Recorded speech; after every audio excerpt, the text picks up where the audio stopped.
kasi ng DPWH na ipatupad yung mga flood control projects na puro ghost projects naman o di naman kaya maanumal ang mga proyekto.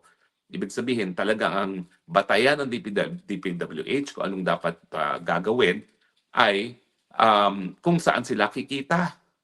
At saka ano yung sa mulat-mula, nung ako'y kongresista pa, sinasabi ko, bakit yung mga 1,700 classrooms na yan, bakit kinakailangan DPWH pa magpatupad?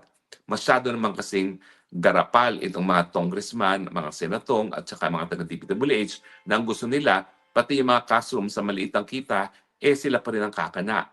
Sa katunayan, mas kayang gawin yan ng LGU kasi kung 1,700 lang naman yan, ilang islands ba tayo? 7,000 islands tayo. Ni wala pang isang classroom kada island yan. Siguro kakayanin na ng LGU na magpatayo ng mga classrooms na yan. No? So dapat ang pondo talagang dina-download na sa LGU at hindi na sa DPWH National. Kasi, well, ang katunayan, hindi naman nila magawa na.